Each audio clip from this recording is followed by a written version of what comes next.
Македонија денеска со низа настани го чествуваше денот на македонскиот јазик, но и по неколку години откако беше донесен законот, инспекторатот кој треба да се грижи за неговото почитување не функционира. Директорката Менча Андреева за Канал 5 вели дека конечно добиле согласност за вработување на 5 инспектори, па деновиве очекува да објават и оглас за вработување, откако ќе добијат согласност од Министерството за администрација. Сепак со работа би почнале најрано за 1 година, бидејќи треба да поминат обука. Функционирањето на инспекторатот зависеше од многу фактори.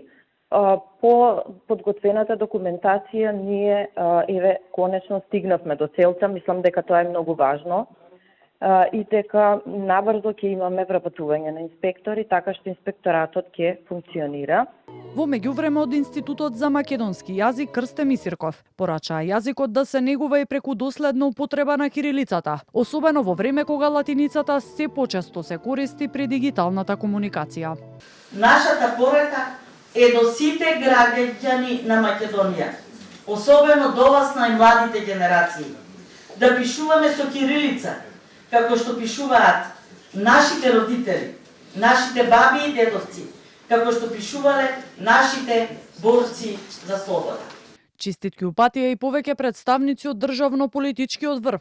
Министерот за култура и туризам Зоран Љутков истакна дека македонскиот јазик има непроценлива вредност, како темел на националниот идентитет, историјата и духовноста.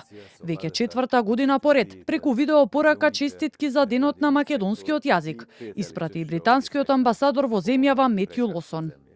Богатството од познавањето на македонскиот јазик ќе ми остане засекогаш.